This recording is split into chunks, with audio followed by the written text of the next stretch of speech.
Welcome back, dear students, and through this session, I'm going to discuss on the very interesting topic of industrial revolution. So we all know the modern age is an age of machines. We find the machines of various kinds all around as in our daily life. So this created changes in the mode of production, in the industry, in the transport, and in the communication, and also in the field of agriculture. So basically, industrial revolution that took place in the course of a century in England from 1750 to 1850. So this happened almost between 100 years from 1750 to 1850. So industrial revolution, simply we can say that it is a name given to a series of changes that brought about a transition from production by hand to production by machine, from small scale production to large scale production, from handmade goods to machine made goods. So വളരെ ലളിതമായിട്ട് വ്യാവസായിക വിപ്ലവം അല്ലെങ്കിൽ industrial റെവല്യൂഷനെ നമ്മൾ വിശേഷിപ്പിക്കാൻ സാധിക്കുന്നത് നമ്മുടെ കൈകൊണ്ടുള്ള നിർമ്മാണത്തിൽ നിന്നും മെഷീനിൻ്റെ സഹായത്തോടു കൂടിയിട്ടുള്ള നിർമ്മാണത്തിലേക്ക് വന്ന ഒരു കാലഘട്ടമാണ്. അതുമല്ലെങ്കിൽ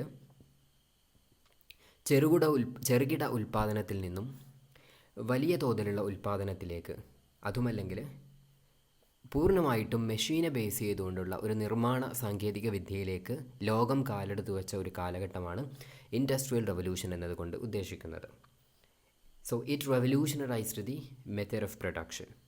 ഉൽപ്പാദന മേഖലയിൽ വലിയൊരു തരത്തിലുള്ള മാറ്റം അല്ലെങ്കിൽ ഒരു വിപ്ലവാത്മകരമായിട്ടുള്ള മാറ്റം ഈ ഒരു കാലഘട്ടം കൊണ്ടുവരികയും ചെയ്തു. So machine work that replaced the hand work. So the place of production was shifted from the cottage in the village to the factory in the city. This is a landmark in the history of the humans in the world. So well before the industrial revolution, we all know that the center of production was the cottage in the village. So by the industrial revolution of 1750 to 1850, the place of production was shifted from village to city. So goods were produced in a very large scale with the use of these newly invented machines. And very importantly, the place shifting from the village to city led to the shifting of people from village to city. ഉൽപ്പാദനം പൂർണ്ണമായിട്ടും ഗ്രാമപ്രദേശങ്ങളിലുള്ള ചെറിയ ചെറിയ കുടിൽ വ്യവസായങ്ങളിൽ നിന്നും ഒരു സിറ്റിയിലേക്ക് മാറ്റപ്പെടുകയും ചെയ്തു. അല്ലെങ്കിൽ മെഷീൻ്റെ സഹായത്തോടു കൂടിയിട്ട് നഗരങ്ങളിലേക്ക് ഈ ഒരു ഉൽപ്പാദന മേഖല മാറി. അതോടുകൂടിയിട്ട് ഗ്രാമങ്ങളിലുള്ള ആളുകളുടെ വലിയൊരു വിഭാഗം ആളുകളും നഗരങ്ങളിലേക്ക് ചേക്കേറുകയും ചെയ്തു. So this led to the growth of urbanization. വലിയ തോതിലുള്ള ഒരു നഗരവൽക്കരണം ഇതിൻ്റെ ഭാഗമായിട്ട് നടക്കുകയും ചെയ്തു. So industrial revolution basically began in England. The factors like the Renaissance, a role of thinkers, led to a scientific spirit in England. That is a basic cause for the growth of industrial revolution in England. നമുക്കറിയാം, England എന്ന് പറയുന്നത് കാലഘട്ടത്തിൽ റിനൈസൻസിൻ്റെയും അതുപോലെ തന്നെ ഒരു തരത്തിലുള്ള ശാസ്ത്രീയപരമായിട്ടുള്ള ചിന്താഗതിയുടെ ഒക്കെ വളർച്ച ഇംഗ്ലണ്ടിൽ വലിയ തോതിലുള്ള മാറ്റങ്ങൾ കൊണ്ടുവന്നിരുന്നു. പ്രത്യേകിച്ച് റിനൈസൻസിൻ്റെ കാലഘട്ടത്തിൽ നമുക്കറിയാം, ദ ഐഡിയ ഓഫ് റിനൈസൻസ് എന്ന് പറയുന്നത് that spread to a different branches of knowledge. So that made a change in the mentality of human being in the Europe, especially the people of England.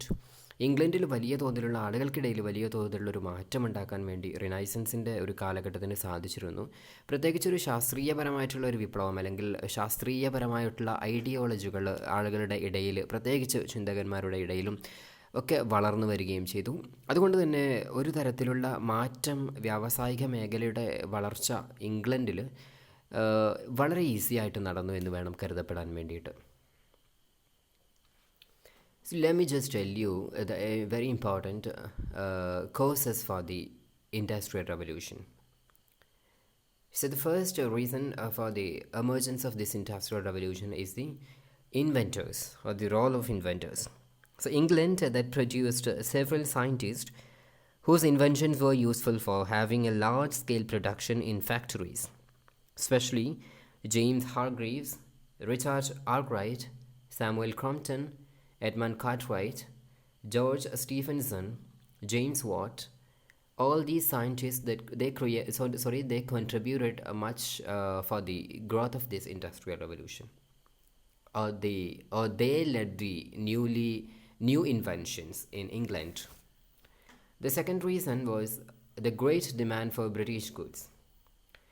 England expanded their trade and industry, especially during the period of Napoleonic wars, that led to the disintegration of the trade and industry of the other countries or the continental countries. That this created a suitable condition for England. England's production was very active, and very England was very happy during these days. So they earned more profit by selling their products. So England also blocked the European ports, and they prevented raw material from going to them. So to this way, they especially the England, they created a demand for their own products. So this is what actually happened there during this time. So this was the next reason for the emergence of industrial revolution. Third reason was the iron and coal. England had a deposit of iron and coal, which were credibly essential for the growth of industrial revolution. അയണിൻ്റെയും അതുപോലെ തന്നെ കോളിൻ്റെയും ഒരു വലിയ തോതിലുള്ള നിക്ഷേപം അന്ന് ഇംഗ്ലണ്ടിലുണ്ടായിരുന്നു. ഇത് ഉൽപ്പാദന മേഖലയിൽ ഏറ്റവും പ്രധാനമായിട്ട്, പ്രത്യേകിച്ച് വ്യാവസായിക മേഖലയിൽ ഏറ്റവും പ്രധാനമായിട്ട് വേണ്ടുന്ന ഒരു സംഗതിയായിരുന്നു. അതുകൊണ്ട് തന്നെ ഇംഗ്ലണ്ടിനെ സംബന്ധിച്ചിടത്തോളം അതൊരു വലിയൊരു പോസിറ്റീവായിട്ടുള്ള എലമെൻ്റായിട്ട് മാറുകയും ചെയ്തു. Fourth reason was seizure of gold and silver. The Spanish explorers, who had found plenty of gold in South America, used to bring shiploads of it to Europe. But on the high seas, English pirates known as the Sea Dogs, they used to plunder the ships and capture the gold. So this gold made the England more wealthy, and they encouraged the development of industry, trade, and commerce. So through the seizure of gold and silver, England became a very rich country. Fifth one was policy favoring trade, colonization, and empire building. The British government, they followed a policy of trade, commerce, and empire building, especially by the Navigation Acts that protected the British shipping companies from the competition of other Europeans, especially that of the French, Dutch, and others. And also, the private manufacturers and traders, they promoted a spirit of enterprises there in England.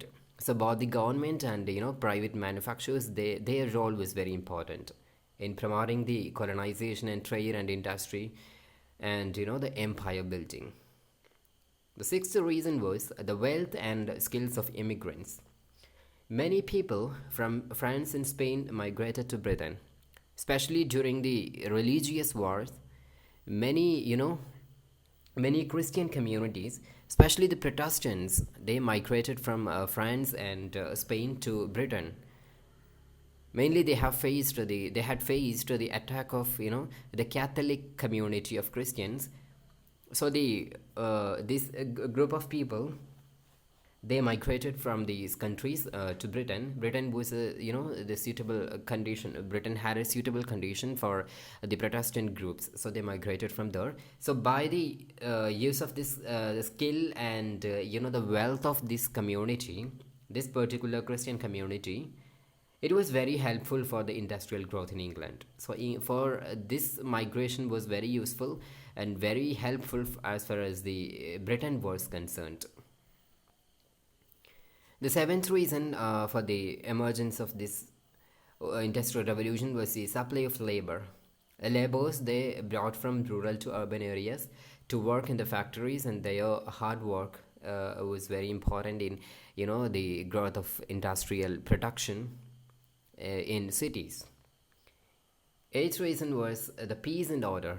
The British government, they have maintained a peace and order in their country. So by doing so, there was the good condition for the industrial growth in England. So that was a positive element as far as the English was concerned, or the British was concerned. So let me just tell you about the major inventions that held during this phase in England. So England, as I mentioned you before, England is the center of industrial revolution.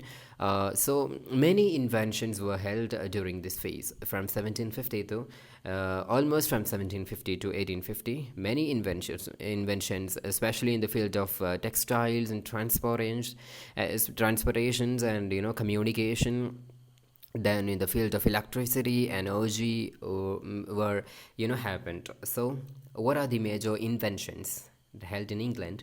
The first was in 1733. John Kay, he invented the flying shuttle for weaving cloth. ഈ തുണികൾ അല്ലെങ്കിൽ cloth തുന്നാൻ വേണ്ടിയിട്ടുള്ള ഒരു പ്രത്യേക മെഷീന് അദ്ദേഹം 1733 John K കണ്ടെത്തുകയുണ്ടായി.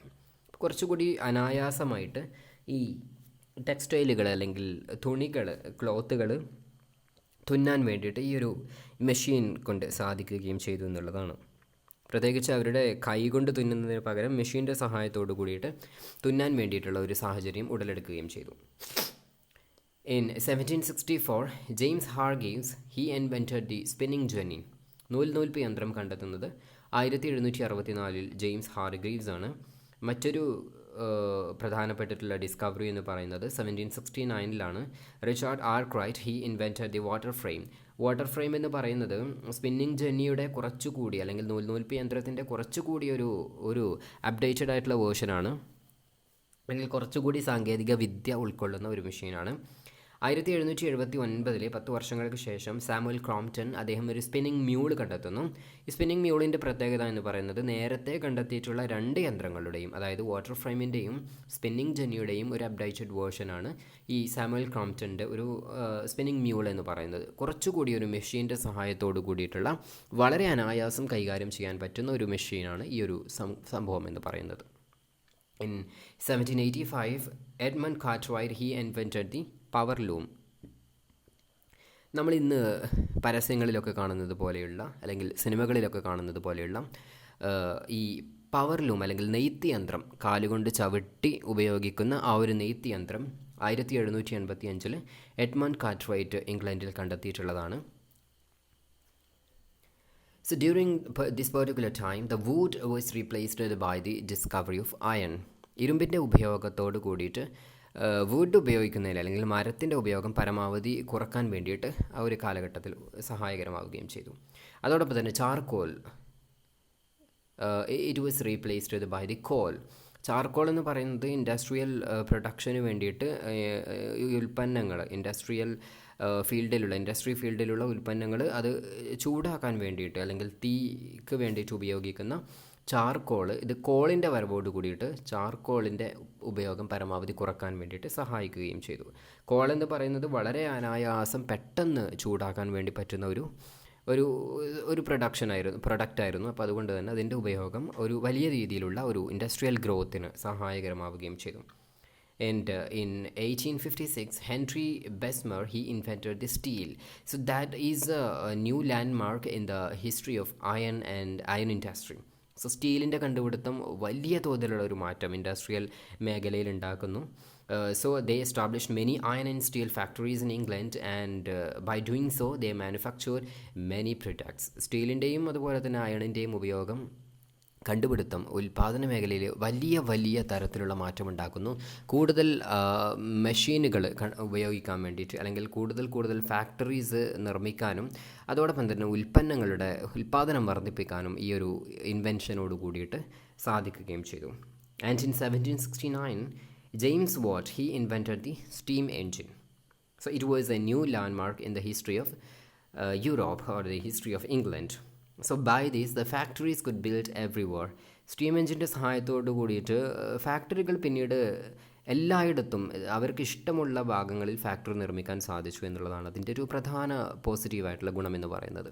കാരണം അതിന് മുൻപ് വരെ ഫാക്ടറീസ് അല്ലെങ്കിൽ നിർമ്മിച്ചിട്ടുണ്ടായിരുന്നത് അത് വെള്ളത്തിൻ്റെ അവൈലബിലിറ്റി നോക്കിയിട്ട് വേണമായിരുന്നു. പക്ഷേ സ്റ്റീം എഞ്ചിൻ അല്ലെങ്കിൽ ആവിയന്ത്രത്തിൻ്റെ സഹായത്തോടു കൂടിയിട്ട് അവർക്ക് ഇഷ്ടമുള്ള സ്ഥലങ്ങളിലേക്ക് ആ ഒരു അവൈലബിലിറ്റി അവർക്ക് എത്തിക്കാൻ വേണ്ടിയിട്ട് സാധിക്കുകയും ചെയ്തു എന്നുള്ളതാണ് അതിൻ്റെ ഒരു പ്രധാനപ്പെട്ടിട്ടുള്ള മാറ്റം എന്ന് പറയുന്നത്. And another important is Michael Faraday. He was a famous, British scientist. He studied the transformation of mechanical energy into electrical. So he invented the dynamo. Michael Faraday അദ്ദേഹത്തിൻ്റെ ഡൈനാമോ എന്ന് പറയുന്ന ഒരു യന്ത്രത്തിൻ്റെ കണ്ടുപിടുത്തം പ്രത്യേകിച്ച് ഇലക്ട്രിസിറ്റി മേഖലയിൽ, ഇലക്ട്രിക് പവറിൻ്റെ മേഖലയിൽ വലിയൊരു വിപ്ലവം തന്നെ സൃഷ്ടിക്കുകയും ചെയ്തു. ഡൈനാമോ എന്ന് പറയുന്നത് ഇതൊരു ഇലക്ട്രിക് അല്ലെങ്കിൽ ഒരു പവർ ജനറേറ്ററാണ്. ഇൻഡസ്ട്രിയൽ മേഖലകളിലേക്ക് വൈദ്യുതി കടത്തിവിടാൻ വേണ്ടിയിട്ട് ഉപയോഗിക്കുന്ന ഒരു പ്രത്യേക തരത്തിലുള്ള ഒരു മെഷീനാണിത്. മെഷീൻ എന്നതിലുപരി ഇതൊരു യന്ത്രമാണ്. അതായത് ഒരു പുതിയൊരു കണ്ടുപിടുത്തമായിരുന്നു ഡൈനാമോ എന്ന് പറയുന്നത്. അതായത് ഒരു പക്ക ഇലക്ട്രിക് പവർ ട്രാൻസ്ഫർ ചെയ്യാൻ വേണ്ടിയിട്ട് ഉപയോഗിക്കുന്ന കൂടുതൽ ഒരു അപ്ഡേറ്റഡ് ആയിട്ടുള്ളൊരു മെഷീനായിരുന്നു ഇത്. അപ്പോൾ അതുകൊണ്ട് തന്നെ ഇതിൻ്റെ ഒരു സഹായത്തോട് കൂടിയിട്ട് കൂടുതൽ വ്യാവസായിക ഉൽപ്പന്നങ്ങളുടെ നിർമ്മാണം സാധിക്കുകയും ചെയ്തു. And the invention of this dynamo was considered as the foundation of the modern electrical science. So very importantly, the development of transportation is very important. ഈ ട്രാൻസ്പോർട്ടേഷൻ്റെ കാര്യം പറയുമ്പോൾ നമ്മൾ ഏറ്റവും പ്രധാനമായിട്ടും പറയേണ്ടത് റോഡിൻ്റെ ഒരു ഡെവലപ്മെൻ്റ് ആണ്. ജോൺ മെക് ആഡം, അദ്ദേഹം ഒരു സ്കോട്ടിഷ്മാൻ ആണ്. He had introduced a new way of road making and this is presently called as macadamising. അതായത് ജോൺ മെക് ആഡം അദ്ദേഹമാണ് പുതിയൊരു റോഡ് നിർമ്മാണ സാങ്കേതിക വിദ്യ കൊണ്ടുവരികയും ചെയ്യുന്നത്. അപ്പോൾ അദ്ദേഹത്തിൻ്റെ ഈ ഒരു രീതിയാണ് നമ്മൾ ഇന്ന് കാണുന്ന ഒരു മെക്കാഡം എന്നുള്ള പേര് അദ്ദേഹത്തിൻ്റെ പേരിൽ നിന്നാണ്, മെക് ആഡത്തിൽ നിന്നാണ് നമ്മൾ ഇന്ന് കാണുന്ന രീതിയിലുള്ള റോഡ് നിർമ്മാണത്തിൻ്റെ ഒരു സാങ്കേതിക വിദ്യ മെക്കാഡം റോഡ് എന്ന പേരിൽ അറിയപ്പെടുകയും ചെയ്യുന്നത്. And very importantly the George Stephenson, he invented the railway in 1814. So this was a new landmark in the history of transportation in the world. റെയിൽവേയുടെ വരവോട് കൂടിയിട്ട് വലിയൊരു തരത്തിലുള്ള മാറ്റങ്ങൾ ഉണ്ടാകുന്നു. ലോകത്തിൻ്റെ എല്ലാ ഭാഗങ്ങളിലും റെയിൽവേ നെറ്റ്വർക്കുകൾ സ്ഥാപിക്കുകയും ചെയ്യുന്നു. In India, in 1853, the British, they had introduced the first railway from Bombay to Thane during the 1853. So ഇത്തരത്തിൽ ലോകത്തിൻ്റെ എല്ലാ ഭാഗങ്ങളിലും റെയിൽവേ നെറ്റ്വർക്കുകൾ സ്ഥാപിക്കുകയും ഇതിൻ്റെ ഭാഗമായിട്ട് കൂടുതൽ ഉൽപ്പന്നങ്ങൾ, പുതിയ മെഷീൻ്റെ സഹായത്തോടു കൂടി നിർമ്മിക്കപ്പെട്ടിട്ടുള്ള ഉൽപ്പന്നങ്ങൾ ലോകത്തിൻ്റെ എല്ലാ ഭാഗത്തെത്തിക്കാനും വേണ്ടിയിട്ട് യൂറോപ്യന്മാർക്ക്, പ്രത്യേകിച്ച് ഇംഗ്ലീഷുകാർക്ക് സാധിക്കുകയും ചെയ്തു.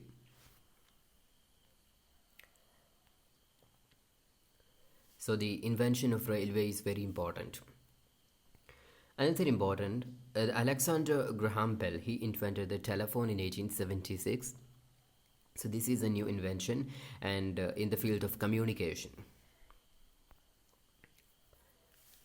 So later, the Industrial Revolution that spread to other part of Europe from England, the countries like France, Germany, Switzerland, Belgium, and other countries, they purchased the machinery from England. So they had created a new. They had purchased the new machinery to their countries, and they became also a part of this Industrial Revolution. It later spread to America and Asia and to Africa after 100 years. So what are the results of Industrial Revolution? The first was, it ushered a new world. ഒരു പുതിയൊരു ലോകം സൃഷ്ടിക്കപ്പെട്ടു എന്നുള്ളതാണ് ഇതിൻ്റെ ഏറ്റവും പ്രധാനപ്പെട്ടിട്ടുള്ള ഒരു result എന്ന് പറയുന്നത്. അതായത് ഒരു 1000 വർഷങ്ങൾ കൊണ്ടുണ്ടാകേണ്ട മാറ്റം വെറും ഒരു 100 വർഷങ്ങൾ കൊണ്ട് ഉണ്ടായി എന്നുള്ളതാണ് ഏറ്റവും പ്രധാനമായിട്ടും ഈ ഒരു വ്യാവസായിക വിപ്ലവം തീർത്തിട്ടുള്ള ഒരു റിസൾട്ട് എന്ന് പറയുന്നത്. Second one, more and better goods. കൂടുതൽ ഉൽപ്പാദനം നടക്കുന്നു, പ്രത്യേകിച്ച് വ്യാവസായിക മേഖലയിൽ കൂടുതൽ ഉൽപ്പാദനം നടക്കുന്നു. അതുപോലെ തന്നെ വളരെ ഗുണമേന്മയേറിയിട്ടുള്ള ഉൽപ്പന്നങ്ങൾ ലോകത്തിൻ്റെ എല്ലാ ഭാഗങ്ങളിലേക്കും സ്പ്രെഡ് ചെയ്യാൻ വേണ്ടിയിട്ട് തുടങ്ങി എന്നുള്ളതാണ് മറ്റൊരു പ്രധാനപ്പെട്ടിട്ടുള്ള ഒരു റിസൾട്ട് എന്ന് പറയുന്നത്. Third one, it made living more comfortable. ജീവിതം കുറച്ചുകൂടി അനായാസകരമായിട്ട് മാറുകയും ചെയ്തു. അതിനു മുൻപ് തന്നെ മനുഷ്യൻ എല്ലാത്തിനോടും മല്ലിട്ടുകൊണ്ട്, അവൻ്റെ അധ്വാനം കൊണ്ട് അല്ലെങ്കിൽ അവൻ്റെ കായിക ബലം കൊണ്ട് എല്ലാത്തിനെയും മല്ലിട്ടുകൊണ്ടാണ് അവൻ്റെ ജീവിതം മുന്നോട്ട് കൊണ്ടുപോയിരുന്നത്. അതിൽ നിന്നും വ്യത്യസ്തമായിട്ട് മെഷീൻ്റെ സഹായത്തോട് കൂടിയിട്ട് ലൈഫ് എന്ന് പറയുന്നത് it became very easy and more comfortable. വളരെ കംഫർട്ടബിളായിട്ട് അവൻ്റെ ലൈഫ് മാറുകയും ചെയ്തു. കുറച്ചുകൂടി എന്താണ് ഒരു കായിക അധ്വാനം വളരെയേറെ കുറയുന്നതിലേക്ക്, ജീവിതം കുറച്ചുകൂടി അനായാസകരമാവുന്നതിലേക്ക് ഇത് നയിക്കുകയും ചെയ്തു. Fourth one, urbanisation. നമ്മൾ പറഞ്ഞിരുന്നു ഈ പ്രധാനമായിട്ടും പുതിയ തരത്തിലുള്ള ഇൻവെൻഷൻസ് ഒക്കെ നടന്നിട്ടുള്ളത്, അല്ലെങ്കിൽ പുതിയ പുതിയ ഫാക്ടറീസ് ഒക്കെ നിർമ്മിച്ചിട്ടുള്ളത് സിറ്റീസിലാണ്. അപ്പോൾ അതുകൊണ്ട് തന്നെ വലിയ തോതിൽ ഗ്രാമങ്ങളിൽ നിന്നും നഗരങ്ങളിലേക്കുള്ള ഒരു കുത്തൊഴുക്ക് നടക്കുകയും ചെയ്തു. So this created a new urbanisation in different parts of England. Fifth one, great prosperity. വലിയ തോതിലുള്ള സാമ്പത്തിക വളർച്ച ഉണ്ടാകുന്നു. പ്രത്യേകിച്ച് ബ്രിട്ടനിന് വലിയ തോതിലുള്ള സാമ്പത്തിക വളർച്ച ഉണ്ടാകുന്നു. Sixth one, this is a negative result actually. There is a gap between the rich and poor. റിച്ചും അതുപോലെ തന്നെ പണക്കാരനും പാവപ്പെട്ടവനും തമ്മിലുള്ള അന്തരം എന്ന് പറയുന്നത് വളരെ അധികം വർദ്ധിക്കുകയാണ് ഉണ്ടായിട്ടുള്ളത്. Seventh one, the political power monopolized, especially the political power is monopolized in England. England എന്ന് പറയുന്നത് they became the masters in the world, and they had വലിയ തോതിൽ they could control the entire world later by doing this, by the industrial revolution. They became the colonial masters, and they became the imperial power, they became the capitalist power. ഇത്തരത്തിൽ വലിയ രീതിയിൽ ഇംഗ്ലണ്ടിന് ഒരു രാഷ്ട്രീയപരമായിട്ടുള്ള എല്ലാവിധത്തിലുള്ളൊരു അധികാരം ഇംഗ്ലണ്ടിൻ്റെ മേൽ ഉണ്ടാവുകയും ചെയ്തു. Eighth one, exploitation and misery. സ്വാഭാവികമായിട്ടും ഒരു മാസ്റ്റേഴ്സായിട്ട് ഇംഗ്ലണ്ട് മാറുമ്പോൾ ഒരു തരത്തിലുള്ള ചൂഷണം ഉണ്ടാവുന്നു, അല്ലെങ്കിൽ ഒരുപാട് തരത്തിലുള്ള പ്രയാസങ്ങൾ ഇതിൻ്റെ ഭാഗമായിട്ട് ഉണ്ടാവുകയും ചെയ്യുന്നു. And ninth one, capitalism, colonialism and imperialism. ഇത് മൂന്നും മറ്റൊരു ഇൻഡസ്ട്രിയൽ റെവല്യൂഷൻ്റെ മറ്റൊരു പ്രത്യേകതയാണ്, അല്ലെങ്കിൽ മറ്റൊരു റിസൾട്ടാണ്. ക്യാപിറ്റലിസം എന്ന് പറയുന്നത് നമുക്കറിയാം എന്താണ്, ക്യാപിറ്റൽ ഇൻവെസ്റ്റ്മെൻറ്റ് ലോകത്തിൻ്റെ വ്യത്യസ്ത ഭാഗങ്ങളിലായിട്ട് എല്ലാ മേഖലകളിലും പ്രത്യേകിച്ച് ഇംഗ്ലണ്ടിൻ്റെ നേതൃത്വത്തിലുള്ള ഒരു ക്യാപിറ്റൽ ഇൻവെസ്റ്റ്മെൻറ്റ് നടക്കുകയും ഇംഗ്ലണ്ട് എന്ന് പറയുന്നത് ഒരു ക്യാപിറ്റലിസ്റ്റ് മാസ്റ്റേഴ്സായിട്ട് മാറുകയും ചെയ്തു. അതോടൊപ്പം തന്നെ കൊളോണിയലിസം നമ്മൾ പറഞ്ഞതാണ്, ഒരു രാജ്യം മറ്റൊരു രാജ്യത്തിൻ്റെ മേൽ എല്ലാ തരത്തിലും സാമ്പത്തികമായിട്ടും സാംസ്കാരികപരമായിട്ടും ഒക്കെ ചെലുത്തുന്ന ഒരു സ്വാധീനത്തെയാണ്, അല്ലെങ്കിൽ ഒരു മേധാവിത്വമാണ് കൊളോണിയലിസം എന്ന് പറയുന്നത്. ഇംഗ്ലണ്ട് പ്രത്യേകിച്ച് ഒരു കൊളോണിയൽ മാസ്റ്റേഴ്സായിട്ട് മാറുന്നു. അതോടൊപ്പം തന്നെ യൂറോപ്പിലെ മറ്റ് രാജ്യങ്ങൾ, ഫ്രാൻസ്, അതുപോലെ തന്നെ സ്പെയിൻ, ഡെൻമാർക്ക്, എല്ലാവരും തന്നെ പോർച്ചുഗീസ്, അവരൊക്കെ തന്നെയും ഒരു കൊളോണിയൽ മാസ്റ്റേഴ്സായിട്ട് മാറുന്നതിലേക്ക് ഇത് നയിക്കുകയും ചെയ്തു. സോ ഇംപീരിയലിസം എന്ന് പറയുന്നത് it is the highest stage of both colonialism and capitalism. Imperialism actually it's the highest stage of exploitation. ഒരു വളരെ കൃത്യമായിട്ടുള്ളൊരു ചൂഷണത്തിൻ്റെ അങ്ങേ അറ്റം, അല്ലെങ്കിൽ the peak of the zenith of its the exploitation. ചൂഷണത്തിൻ്റെ ഒരു അങ്ങേ അറ്റമാണ്, അവസാനത്തെ അറ്റമാണ് ഇംപീരിയലിസം എന്ന് പറയുന്നത്. അപ്പോൾ ഇവയൊക്കെ ലോകത്ത് പ്രചരിക്കാനുള്ള ഒരു കാരണം എന്ന് പറയുന്നത് ഈ ഒരു ഇൻഡസ്ട്രിയൽ റെവല്യൂഷനാണ്. ഇത്തരത്തിലുള്ള കുറച്ച് നെഗറ്റീവ് ഇമ്പാക്റ്റ് കൂടി ഇതിനുണ്ട്. എങ്കിൽ പോലും ഈ ഒരു industrial revolution this created a new history in the history of human world. ലോക ചരിത്രത്തിൽ തന്നെ ഒരു പുതിയൊരു അധ്യായം കുറിക്കാൻ വേണ്ടിയിട്ട് ഈ ഒരു സംഭവത്തിന്, ഇൻഡസ്ട്രിയൽ റെവല്യൂഷന് സാധിക്കുകയും ചെയ്തു. So thank you for watching.